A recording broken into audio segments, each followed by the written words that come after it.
परमेश्वर का घर में हम मूसस के बारे में देख रहे हैं।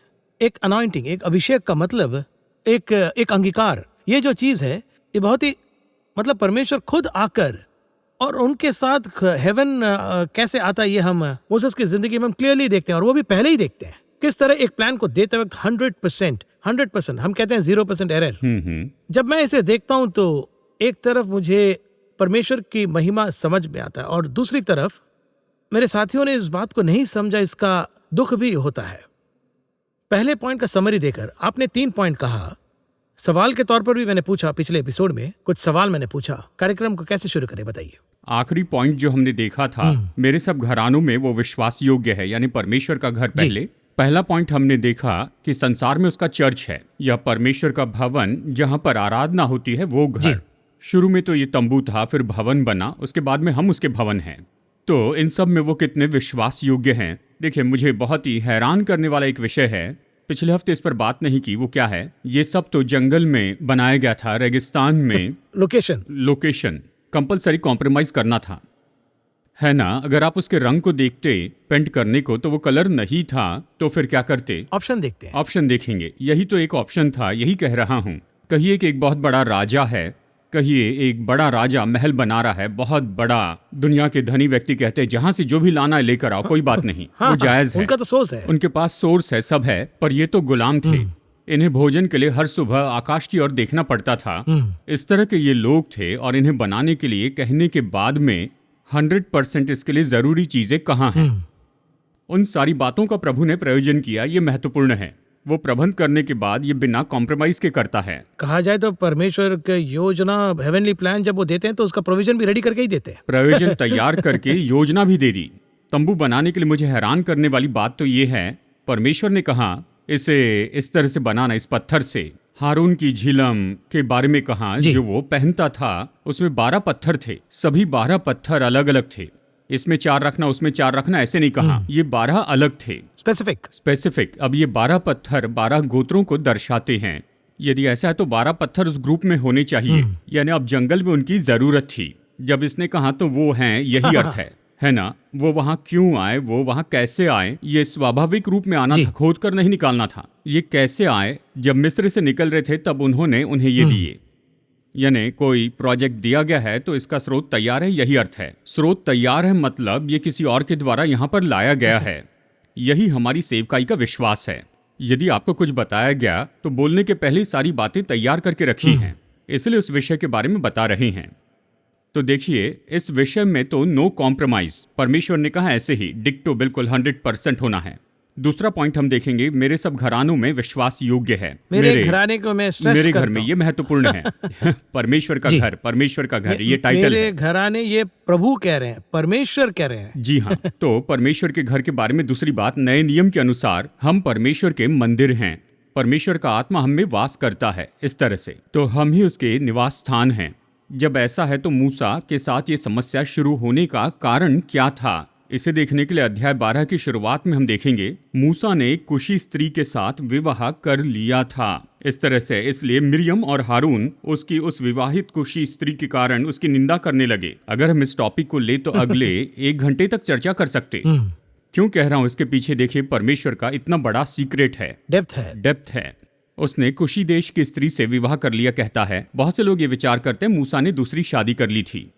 मूसा ने तो दूसरी शादी कर ली थी। पहली शादी तो उसने मिद्यानी देश की स्त्री के साथ में की थी, और यहाँ पर उसने कुशी स्त्री से विवाह किया। हमने क्लैरिफाई किया है पिछले एपिसोड में। जी हाँ। उसने क्या नहीं किया था? उसने कुशी स्त्री से विवाह नहीं किया था, उसने मिद्यान देश की स्त्री से विवाह किया, जो कि कूश से वहां पर आई थी। ये हमने देखा है, हमने इसे पिछले पार्ट में एक्सप्लेन किया है। और दूसरा, बाइबल में एक मूसा ने ही मैरिज किया, केवल एक ही स्त्री से विवाह किया था। अपने से जाके किसी चीज को ऐड नहीं किया। बाइबल में इस तरह से नहीं बताया गया है कि उसने 2 शादी की थी। बिल्कुल। अगर यहाँ पर ये कहता कुशी स्त्री से भी विवाह किया, अगर ये कहता तो दूसरा विवाह होता। इस तरह से यहाँ पर बताया गया है। यहाँ पर समस्या ये थी कि वो कह रहे थे कि तूने अविश्वासी से विवाह किया है। जब मैं ये वचन पढ़ रहा था, परमेश्वर ने मुझे बहुत ही अच्छा प्रकाशन दिया। मूसा ने क्या पूरा किया था? उसने बिना जाने ही से पूरा किया था। अब ये मिद्यानी कौन थे? इस पॉइंट पर हमने बात नहीं की।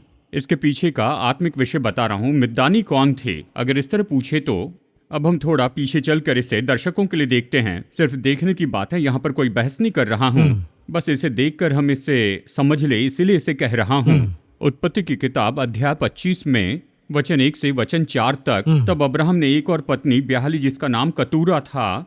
इस तरह से है, विवाह करने के बाद उस स्त्री से उसे और भी बच्चे हुए जी। अब देखिए यहाँ पर वचन 2 में उससे जिम्रान, योक्षान, मदना, मिद्दान, इस तरह से है।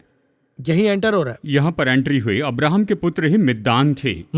वचन 4, मिद्दान के पुत्र एपा, एपेर, हनोक, अबीदा और एल्दा हुए। ये सब कतूरा की संतान हुई। स्पष्ट बताया गया मिद्दानी कौन थे, अब्राहम की संतान थे। यहाँ आ गया ना। जी हाँ, देखिए ये तो अब्राहम की ही संतान थी, ये वहां से भेजी हुई संतान थी। अब्राहम के द्वारा सभी को आशीष पानी थी। सब अब्राहम के द्वारा आशीष वो पाए। हेवन प्लान है। Heavens plan. अब्राहम ने उन्हें उपहार देकर वहां से भेज दिया। मसीह में तो सभी को आशीष पानी थी। अब्राहम के द्वारा अन्य जातियों पर आशीष आई। अगर पूछे कि कौन जाकर उन्हें ला रहा था, अब्राहम की संतान को ही वो ला रहे थे। उन्हें केवल ऐसे ही नहीं लाया, लहू से संबंधित जो भी बलिदान थे वो किए। अब जब ये स्त्री आई, सिपोरा आई, तो उस समय उसने बेटी का खतना करवाया और कहा तू लहू बहाने वाला पति है। ये साधारण बात नहीं थी, ये परमेश्वर के साथ की वाचा थी। यानी इसके लिए जो भी प्रोसीजर थी वो सब पूरी की थी। प्रोटोकॉल फॉलो कर रहे हैं। प्रोटोकॉल फॉलो करने के बाद में परमेश्वर की इच्छा पूरी हुई। अब्राहम की संतान जो बाहर चली गई थी वो वापस आई। अब्राहम ने लूत को अलग किया। लूत को वापस लाना था। वो कहां पर वापस आई? देखिए, लूत की संतान तो मोआबी थे। मोआब की संतान से ही आई थी रूत। रूत के द्वारा दाऊद, दाऊद के द्वारा यीशु मसीह। अब सोच के देखिए, लूत की संतान को फिर से वापस लाना था। एक हेवनली प्लान वहां पर। यहाँ पर हेवनली प्लान है, सबके पीछे है। अब्राहम के द्वारा सबको आकर ज्वाइन होना है। उस योजना में से एक भाग मूसा का था। कहा जाए तो लोद उस राज्य को बर्बाद नहीं कर पाए, उनके बाहर जाने के बाद ही वो कर पाए। नाश हुआ। इतना वो एक देखिए, प्रोटोकॉल। लूत की संतान को अब्राहम में वापस आना था। कितने ध्यान दे रहे देखिए। जब ऐसे है तो हल्के ही रूप में बोल दिया। जिस पर परमेश्वर की योजना थी उसे ऐसे ही हल्के रूप में कहा। किस पर बात की? पर्सनल इशू पर बात की। हाँ, ये है। मैं ये कहता हूँ, यहाँ परमेश्वर मूसा के बारे में जो गवाही देते हैं, मेरे सब घराने में विश्वास योग्य है। पर्सनली ही इज गुड, लेकिन जरूरी नहीं कि वो अच्छा है, ये तुम जान लो। वो वर्ल्डली दृष्टिकोण से, संसार के नजरिए से आवश्यकता नहीं है। वो क्यों साबित कर दिखाएं? हेवन ही क्लियर कर दिया ना। देखिए, यदि मैं खुद के बारे में गवाही दूं तो ये अच्छा नहीं है, पर वो कहता मेरे बारे में गवाही देने के लिए वो है। उसकी गवाही सच्ची गवाही है। ये कौन देता है? ये तो पिता देते हैं। पिता ने 2 बार गवाही दी, ये मेरा प्रिय पुत्र है। इस तरह से उसने गवाही दी। 2 बार उसने यीशु के बारे में गवाही दी। उसी पिता परमेश्वर ने मूसा की गवाही दी। अब ये गवाही तो सच्ची गवाही है ना? ये सच्ची गवाही है। 100%। यीशु के बारे में इस गवाही की अपेक्षा थी। अब मूसा अपने पर्सनल लाइफ में तो अच्छा था। क्लियर है, बहुत क्लियर है। क्यों हम ऐसे मनुष्य के बारे में जिसकी परमेश्वर ने गवाही दी है, परमेश्वर ने जिसमें गलती नहीं दिखाई, उसमें हम क्यों गलती दिखाएं? यही इन दोनों की समस्या थी। मूसा परमेश्वर की योजना में, अपने व्यक्तिगत जीवन में परमेश्वर के सामने विश्वास योग्य था। अब इसमें दूसरे भाग को इस तरह लेते हैं। दूसरी बात सोचिए, क्यों सबसे ऊपर आने के लिए कहा? प्रभु के पास जाना है तो शुद्धिकरण जरूरी था। शुद्धिकरण के बाद में आने के लिए कहा, सैंटिफिकेशन के बाद में आने के लिए कहा। वो पवित्र परमेश्वर हैं, शुद्धिकरण की अपेक्षा कर रहे थे। जब यहोशू से बात कर रहे थे तो उससे ये कहा, यरीहो के समय में तुम खुद को पवित्र करो, कल परमेश्वर तुम्हारे लिए आश्चर्य कर्म करेगा। वहां शुद्धिकरण की अपेक्षा थी। यीशु ने प्रभु भोज देने के पहले उनके पांव धोए, कहा तुम पांव धोकर शुद्ध हो जाओ। केवल मूसा के लिए इस तरह का शब्द उपयोग किया, तुम ऊपर आओ, ऐसे कहा। इसका क्या अर्थ है? Is already anointed, already anointed, already तैयार है। ऑलवेज वो प्रेजेंस अनॉइंटिंग के साथ ही हो, वो इनसाइड आउटसाइड भी। जब भी ऊपर आने के लिए कहा, जब भी परमेश्वर ने पहाड़ पर संगति के लिए आने के लिए कहा, किस तरह का कैरेक्टर है ना? बाकी सबसे कहा शुद्ध हो जाओ, शुद्ध हो जाओ, आज पवित्र बनो, कल मैं तुम्हारे लिए कुछ करूंगा। तो परमेश्वर ने 24 घंटे पहले ही उन्हें ये चेतावनी दे दी, कल मैं तुमसे मुलाकात करूंगा, 24 घंटे में तैयार हो जाओ। कहा जाए तो मोसेस से बात करने के लिए ही वो इच्छा रखते हैं। वो अनॉइंटिंग में ही है वो। मतलब he is always ready to talk and walk with God. ऐसा एक यही तो है। इसके कारण आप क्या सोचते हैं? कभी भी बुलाए मूसा को आने को कहना। एक जगह एक और बात मुझे बहुत हैरान करती है, मूसा से मिलने के लिए वो तंबू में आते हैं। यदि ऐसा है तो उसके व्यक्तिगत जीवन में क्या सच्चाई थी, ये पूछ रहा हूं। शुरू में 100%। उसने आत्मिक योजना के बारे में बताया, बहुत से लोगों के लिए मिनिस्ट्री सही है, पर्सनल लाइफ सही है क्या? यहाँ पर यही सवाल है। सफल सेवकाई चलाने वाले लोग तो बहुत हैं, यानी मिनिस्ट्री वाइज उनमें कोई कमियां नहीं हैं। मैं हमेशा अपने बारे में कहता हूँ, सेवकाई सही तरीके से करने का मतलब है मैंने अपना काम सही किया। लेकिन क्या मैं सही हूँ, ये बात मेरे और परमेश्वर के बीच में है। चाहे मैं परमेश्वर की सेवा नहीं करता हूँ तो भी प्रभु के साथ में सच्चा रहना है। हर समय मेरा संघर्ष यही होता है, यानी हर एक बात में मुझे निश्चय ही सच्चा होते जाना है। मिनिस्ट्री तो सेकंड है। एक समय ये मेरे पास में आई जब मैं मेरी माँ के गर्भ में था, तब से उसने चुनकर रखा, ये बात सच है। और किसी समय काल में उसने मुझे दिया। कहिए उसके बाद में मैंने अपनी सेवकाई यहाँ पर पूरी कर दी। तो क्या मैं स्वर्ग में जाकर स्वर्ग के लोगों को सेकंड कमिंग के बारे में बताऊंगा? क्या उन्हें तैयार करूंगा? वहां ऐसी कोई सेवकाई नहीं, सेवकाई यहीं खत्म होगी। लेकिन मैं कितना सच्चा रहा परमेश्वर और अपने संबंध के बीच में, वो वहां पर कंटिन्यू रहेगी। हमने एक वर्ड यूज किया, अभी एक और शब्द आ रहा है मेरे जहन में, टेस्ट को पार करने से ही ट्रस्ट है। इसे मैंने कुछ फ्यू मंथ्स बैक इसके बारे में एक वीडियो लिया था, और उस वीडियो में are we doing God's work और God's will? See, are we doing God's work और गॉड्स विल? परमेश्वर का काम कर रहे हैं या उसकी इच्छा पूरी कर रहे हैं? ये जो दृष्टिकोण है, जब आप कहते हैं ना, ये कितना डीप है, देखिए ना। जी हाँ, हम सब कहते हैं कि हम परमेश्वर का काम करते हैं, ठीक है, बहुत खुशी हुई, काम सही करेंगे, हाँ, पर क्या उसकी इच्छा पूरी कर रहे हैं? अब देखिए, सेवकाई के बारे में हम परमेश्वर की इच्छा कहते हैं। चलिए आगे बढ़कर मूसा पर आते हैं। मूसा के विषय में बात तो ये है, पर्सनली सारी बातों में जब भी परमेश्वर के साथ था, सेवकाई के बारे में नहीं, सभी बातों में। देखिए, इसलिए ये सेवकाई का संबंध का विषय नहीं। हारून और मिरियम जो कह रहे थे, सेवकाई के बारे में नहीं, व्यक्तिगत इशू। और कहा जाए तो सगे भाई और बहन जब ऐसे बात करते हैं तो मोसेस तब क्रोधित होकर, जोश में, गुस्से में, देखिए वहां पर भी वो इसे कैसे टैकल करते हैं। इस विषय के बारे में मूसा को पता नहीं था। पता ही नहीं, पता नहीं था। मैं कह रहा हूं, बहुत से लोग उसके बारे में कुड़कुड़ा रहे थे। वो तो बुनियादी रूप में कौन था? क्रोधित व्यक्ति था। बोला नहीं, लाठी मारी, बहुत क्रोधित था। देखिए वचन यहाँ क्या गवाही देता है, अध्याय 12 वचन 3 में, 12:3 पढ़िए। Now the man Moses was very humble, more than any man who was on the face of the earth. किस तरह का कैरेक्टर है वो, कैसे बदल रहे। देखिए कैसे बदल गया। बोला नहीं पर लाठी मारी, बोलने के लिए कहा था। इस तरह का व्यक्ति, वचन बताता है, द मोस्ट हम्बल, कहता है भूमि पर उसके जैसे कोई नम्र नहीं था। और इस बात की गवाही बाइबल भी देती है, हेवन भी देती है, स्वर्ग गवाही देता है। तो सोचिए उसका पर्सनल लाइफ कैसा होगा। तो इस तरह के अनाइंटिंग को कितने तुच्छ रूप से कमेंट कर रहे हैं या हैंडल कर रहे हैं, वो भी हम देख रहे हैं। मैं खुद से क्या कहता हूं, ये गवाही मेरे लिए क्या करती है? क्या ये मुझे कुछ सिखाती नहीं है? मेरी भी इच्छा होती है कि मैं कुछ बन जाऊं, the most humble person on the earth. At least क्या मेरे स्तर में नम्रता है? मैं मानता हूं स्वर्ग ने मुझे कोई प्रोजेक्ट दिया। सच में कहे तो मूसा उन दिनों में वहां पर राजा था जी। 6 लाख पुरुष और पत्नी, यानी उनकी पत्नी और बच्चे। वचन कहता है स्त्रियों और बच्चों को छोड़कर वहां पर 6 लाख पुरुष थे। यहाँ पर पढ़िए, इस वचन में कहता है, जिन लोगों के बीच में मैं हूं उनमें से 6 लाख तो प्यादे हैं। यानी 6 लाख ऐसे पुरुष थे जो कि लड़ सकते थे, जो प्यादे थे। स्त्री और बच्चों को मिलाकर कहिए 25 लाख लोग थे। एक कमांड कह दिया तो उन्हें करना पड़ेगा, ऐसे पोजीशन में है वो। ऐसा है, 25 लाख लोग वहां पर थे। ये एक शहर है, ये एक शहर जैसे है। भेड़ बकरियां उनके साथ में जाती थी। इतने बड़े शहर का हेडिंग, वचन कहता है the most humble person in the world. आज हम ऐसे देखते हैं, ऐसे सुनते हैं, ऐसे व्यक्ति के लिए पर्सनल, उसके और परमेश्वर के बीच। अब मसीह को लीजिए, इसके इक्वल कोई है तो वो मसीहा है। तो उसने किस हद तक खुद को नम्र किया था, यानी उस हद तक पिता ने उसे उठाया।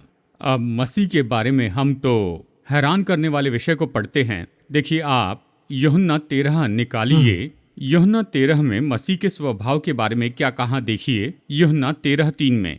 यीशु ने ये जान करके पिता ने सब कुछ मेरे हाथ में कर दिया है। देखिए वचन 5 क्या कहता है। Then he poured water into the basin and began to wash the disciples' feet and wipe them with the towel which was Is it possible now?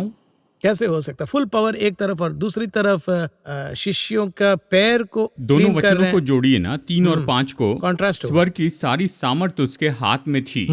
यीशु ने ये जान कर कि पिता ने सब कुछ मेरे हाथ में कर दिया है।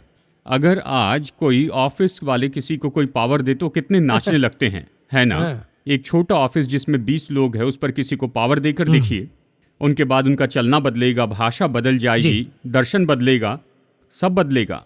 पूछे तो कहेंगे ये तो लीडरशिप है। लीडरशिप तो है ही, but discipleship is very important. देखिए, इतने लाख लोग हैं, वचन कहता है the most humble person on the earth, पूरी भूमि पर। उसको देखकर परमेश्वर कहते मेरे घराने में ये विश्वास योग्य है। बस ऐसे ही नहीं कहा, आज हमारा परमेश्वर के साथ व्यक्तिगत संबंध कैसा है, ये महत्वपूर्ण है। ये तो दूसरा पॉइंट है। अब फिर तीसरा भी पॉइंट है, मेरे सब घराने में वो विश्वास योग्य है। इस तरह से कहा। मूसा के बारे में कहा। मूसा के बारे में अध्ययन में हमने 2-3 एपिसोड किए। ये स्टडी है। मूसा के बारे में कहते हुए एक और कौन सी बात है, एक जगह शैतान के बारे में परमेश्वर ने कहा, यानी शैतान को नीचे गिराने के बाद में कहा, उसने लोगों से इस तरह कहा जो अपने बंदियों को घर जाने नहीं देता था। इस तरह से है। इसका मतलब क्या है? घर यानी जो जगह परमेश्वर ने तैयार की हुई है। देखिए, ये इब्रानियों 11 में है। वो स्थिर नींव वाले नगर की बाट जोता था जिसका रचने वाला और बनाने वाला परमेश्वर है। परमेश्वर ने तैयार किया है। वचन 39 अच्छी गवाही दी गई तो भी उन्हें प्रतिज्ञा की वस्तु न मिली। वहां पर कोई नहीं गया था। सब लोग तो अधलोक के ऊपरी भाग में गए थे। केवल मूसा वहां पर नहीं गया। मूसा कहाँ चला गया? परमेश्वर उसे लेकर गए। कहाँ लेकर गए किसी को भी पता नहीं है। शैतान आकर मूसा की मृतदेह पर विवाद करता है। उसकी बॉडी कहाँ पर है पूछता है। और उस समय जो प्रधान दूत है मिकाएल इस तरह से कहता है, परमेश्वर ही तुझे डांटे। इसका क्या अर्थ है? ये तो उसका मैटर है, सावधान, तुम उसके मामले में दखल कर रहे हो। वो भी कहाँ पूछ रहे हैं? न्यू टेस्टमेंट के एरा में पूछ रहे हैं। हाँ, नए नियम में वो ये कहता है, पूछता है मूसा की देह कहाँ पर है। इस तरह से हे, ये तो उसका विषय है। सावधान, सावधान रहो। जैसे कि सारी सामर्थ्य के व्यक्ति को दी गई, वही सब कुछ मैनेज कर रहा है, सबको काम दे रहा है, पर वो मालिक से कैसे बात करेगा? उसी टोन में तुरंत मालिक कहेंगे तुम मेरे मामले में क्यों देख रहे हो? इस तरह ये सवाल उठेगा ना। इस तरह का ये टोन है। उसने ये सब किया, तुम क्यों दखल दे रहे हो? ऐसा है तो मूसा कौन है? यानी परमेश्वर जिसमें कोई मृत्यु नहीं है। मृत्यु को बदलने वाले परमेश्वर कोई फ्यूनरल में गया था, उन्होंने विधि पूरी की। किस तरह? यीशु जहां पर भी गए मृत्यु पर जय पाई, फ्यूनरल नहीं हुआ। नाइन की विधवा का बेटा, वो वहां जाकर उसे जिलाते हैं, फ्यूनरल नहीं होता। और फिर याइर के घर में जाते हैं, सब रो रहे थे, फ्यूनरल नहीं हुआ, फ्यूनरल को क्लोज कर दिया। लाजर फ्यूनरल हो गया था, यीशु जाते हैं, वो फ्यूनरल वेस्ट हो गया, लाजर जी उठा। जहां जहां यीशु गए फ्यूनरल नहीं हुआ। फ्यूनरल हो गया तो उसने कुछ किया, लेकिन उसने अगर खुद फ्यूनरल किया तो जरा इस बारे में सोचिए। फ्यूनरल से नफरत करने वाले परमेश्वर, जिसने मरे हुओं को जिलाया था, ऐसे परमेश्वर एक धर्मी व्यक्ति की मृत्यु के बाद उसने क्या किया? वहां पे आकर उसका फ्यूनरल किया। तो वो कैसे होगा? यानी वो कितना विश्वास योग्य रहा होगा। क्या कैरेक्टर है ना? किस तरह का कैरेक्टर? कहाँ तुमने व्यर्थ की बातें की? कैसे व्यर्थ की बात कर सकते हैं? उसके घर में हेवन का फॉर्मूला दी बेस्ट है, सेवकाई में दी बेस्ट है, पर्सनल लाइफ में बेस्ट है, कैरेक्टर में, और इससे भी परे, यानी स्वर्ग का अपना नजरिया है, मैंने देखा है, वो यहाँ विश्वास योग्य है। स्वर्ग ने आकर उसका फ्यूनरल किया तो वो कितना विश्वास योग्य होगा। लेकिन देखिए आज हम किस तरह के मोटिव में हैं। क्या हमारे लिए परमेश्वर नीचे आकर कुछ करेंगे? स्तिफनुस को देखे, लहू का गवाह होकर मरा, उसका काम पूरा हो चुका था।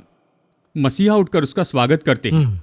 मसीह के बारे में वचन कहता है कि मसीह पिता के दाहिनी ओर बैठे हैं। लेकिन प्रेतों के काम 7 में पढ़े तो मैं स्वर्ग को खुला हुआ और उसे खड़ा हुआ देखता हूँ। इसका मतलब क्या है? वो खड़े थे, सामान्य रूप में खड़े होकर किसका स्वागत करते हैं?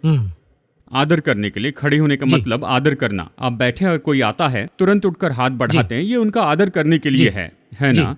देखिए वो पिता के बाजू में बैठे थे और वो खड़े हो गए, मतलब खड़े हो गए, आदर किया किसका? स्तिफनुस का, उसके जाते हुए। इसी तरह से मूसा के समय में वो खड़े नहीं हुए, वो नीचे आ गए। अपनी देह दो, मैं इसे देख लूंगा। स्वर्ग का नजरिया इस तरह से है तो वो कितना विश्वास योग्य होगा। परमेश्वर हमसे इसी क्वालिटी की अपेक्षा करते हैं। धर्मी धर्मी मनुष्य का अंत तो बहुत ही महत्वपूर्ण है। एक दिन मैं किसी विषय के बारे में अध्ययन कर रहा था। परमेश्वर ने बताया, यीशु की परीक्षा, टेम्पटेशन ऑफ जीसस क्राइस्ट पर मैं अध्ययन कर रहा था। 4 अध्याय मत्ती में पहली परीक्षा में पत्थर को रोटी बनाने के लिए कहा, और फिर यरूशलेम के भवन के कंगूरे पर खड़ा किया और कूदने के लिए शैतान ने उससे कहा, और फिर आखिर में क्या किया, उसने भूमि का सारा वैभव दिखाया, कहा मुझे दंडवत करो तो मैं तुम्हें दे दूंगा। ये तो स्टेप बाय स्टेप है, पहले नीचे फिर थोड़ा ऊपर, फर्स्ट फ्लोर और फिर पहाड़ की चोटी। इसका अर्थ क्या है? जब मैं पढ़ रहा था तो मैंने जाना पहली परीक्षा तो बिल्कुल नॉर्मल होती है, वो जीवन में हमें उठाती है, प्रभु हमें उठाए जाने पर वहां पर उस लेवल में टेस्ट होती है, टेस्ट। और इसके होने के बाद में आप फाइनल स्टेज पर आते हैं। पहाड़ यानी फाइनल स्टेज, उसके ऊपर चढ़ने के लिए कुछ नहीं, फाइनल स्टेज। उस फाइनल स्टेज में टेस्ट होती है, वहां पर भी। जी हाँ, वहां पर भी है, सभी के लिए है। उस फाइनल स्टेज में उसे कैसे क्रॉस करते हैं ये महत्वपूर्ण है। शुरू में ही अब्राहम से कहा पिता का घर छोड़, ये पहली टेस्ट। आखिरी टेस्ट कौन सी? बेटे को त्याग दे। उस समय उसकी उम्र 125 या 115 साल की होगी। 100 साल की उम्र में बेटा हुआ। क्लियरली बोल रहे कौन सा बेटा भी बताया। लगभग उसकी उम्र 115 के आसपास होगी। इस तरह से शुरू में एक टेस्ट थी और फिर अंत में भी एक टेस्ट थी। यदि हम इन परीक्षाओं को देखें, हम इसे कैसे खत्म करते हैं, ये बहुत ही महत्वपूर्ण है। फिनिशिंग। बहुत से लोग शुरुआत तो बहुत अच्छी करते हैं, समाप्त करते वक्त, पर अंत करने में समस्या होती है। और इसलिए देखिए, पौलुस ये कहता है कि वो हमारे विश्वास का कर्ता और पूरा करने वाला है। मैंने अच्छी कुश्ती लड़ी है और मैंने अपनी दौड़ पूरी की है। I finished my work. इसीलिए परमेश्वर बार बार कहते हैं मृत्यु तक विश्वास योग्य रहे। वही उनकी इच्छा को कैच करके काम पूरा करना है, कहे तो गॉड्स वर्क ही नहीं, गॉड्स विल को हमें पूरा करना है। परमेश्वर की इच्छा, जैसे पिछली बार आपने कहा था, मैं इसमें कुछ जोड़ना चाहता था। अब देखिए, यहाँ पर परमेश्वर का काम है, परमेश्वर की इच्छा है। परमेश्वर की जो इच्छा है उसमें आप ए और बी इस तरह रख सकते हैं। क्यों कह रहा हूं? देखिए, उसकी इच्छा में परमेश्वर की परमिशन है और परमेश्वर की इच्छा है। परमेश्वर के काम में परमेश्वर की परमिशन है। कहीं आप परमेश्वर का काम कर रहे हैं, अगर उसमें आप अपनी इच्छा और मर्जी करना चाहते हैं तो परमेश्वर अनुमति देते हैं, ठीक है, जाओ। और इसी के साथ अगर आपकी इच्छा नहीं तो केवल परमेश्वर की इच्छा होगी। मैं हमेशा एक उदाहरण देता हूं, यानी सुलेमान यरूशलेम का भवन बना, ये परमेश्वर की इच्छा नहीं थी, परमेश्वर की परमिशन। दाऊद के कारण परमेश्वर ने परमिशन दी, लेकिन जरुब्बाबिल ने जो भवन बनाया वो प्रभु की इच्छा थी। उसने जाकर नहीं मांगा, परमेश्वर ने कहा मेरा भवन ऐसा ऐसे तू फिर बना। तो दोनों भवन में फर्क क्या है? पहला परमिशन, दूसरा इच्छा। दोनों भी परमेश्वर का काम। इसी तरह से देखिए, कई बार हम परमेश्वर के काम को पूरा करते हैं, उसकी इच्छा से शुरू करते हैं, उसकी इच्छा से ही आगे बढ़ता है। परमेश्वर की इच्छा से पूरा करना है। सवाल है कि हम ऐसा करते हैं। बहुत से लोगों की यही तो समस्या है, बहुत से पवित्र लोगों की। देखिए, एक ऐसी बात है जिसने मुझे प्रभावित किया, बार बार प्रभावित किया। रोल मॉडल नहीं कहूँगा, रोल मॉडल मसीह हैं। मुझे बहुत प्रभावित करने वाले व्यक्ति हैं। कौन है पूछे तो कहूँगा रेनहर्ड बॉन्की। हमारी सदी की बात करें तो ये सबसे बेस्ट इवेंजलिस्ट थे। इनकी शुरुआत अच्छी रही, इसकी गवाही देते हैं। बहुत अच्छा, यानी सेवकाई कैसे शुरू हुई, फिर क्यों अफ्रीका गए, क्यों साउथ अफ्रीका गए, बहुत ही पैशनेट रहे। जी हाँ, वो जर्मनी के रहने वाले थे। परमेश्वर ने कैसे जाने के लिए कहा, ये बहुत ही अच्छा है। लेकिन उनका अंत मुझे और ज्यादा हैरान करता है। क्या है पूछे तो, जब ये 75 वर्ष के हो गए, इनके नाती पोती थी, इनकी सेवकाई लगभग 125 देशों में थी। उनका अपना परिवार भी है। हाँ। जी हाँ, सब थे। Christ for all nation, CFAN कहता हूँ। और ये एक दिन अपनी सेवकाई कर रहे थे, एक कैंपेन में संदेश दे रहे थे। और संदेश देते समय परमेश्वर ने कहा, पहली रो में डैनियल कोलांडे हैं, उन्हें तुम बुलाओ। इन्होंने नाम लेकर उन्हें बुलाया। सामान्य रूप में उन्होंने उनका नाम लेकर उन्हें बुलाया। डैनियल कोलांडे, परमेश्वर बुला रहे हैं, सामने आइए। वो आ गए। जैसे वो आ रहे थे स्टेज के पास में, जब बुलाया तो ऊपर आने के लिए कहा। जब वो आ रहे थे तो परमेश्वर ने कहा, ये तुम्हारी सेवा आगे ले जाएंगे, इनका अभिषेक करके तुम पीछे जाकर बैठो। क्या हम ये कर पाएंगे? ये मेरे लिए भी है। ये गवाही तो उन्होंने खुद दी है। रेनहर्ड बॉन्की ने जब कहा, उस मीटिंग में मैं वहां पर था। सिंगापुर फायर कॉन्फ्रेंस में बोलते हुए मैंने सुना, क्योंकि बाद में मीटिंग में उन्होंने उनको इंट्रोड्यूस किया। परमेश्वर ने किस तरह से कहा, ये सब कुछ बताया। यही तो अच्छी कुश्ती लड़ना है और दौड़ को अच्छे से पूरा करना है। गॉड या फिर हेवन जिस व्यक्ति को दिखाते हैं या हेवन जिस योजना को कहता है उसे मैंने पूरा किया। हाँ, एलिया से कहा हजाएल का अभिषेक कर, तो उसने किया। येहू का अभिषेक कर दिया। अपनी जगह एलीशा का अभिषेक कर, ये मुश्किल था। इसका मतलब तुम्हारा काम खत्म हो गया, उसे करने दो। आज कितने लोगों ने प्रभु ने कही भी दौड़ को पूरा किया है।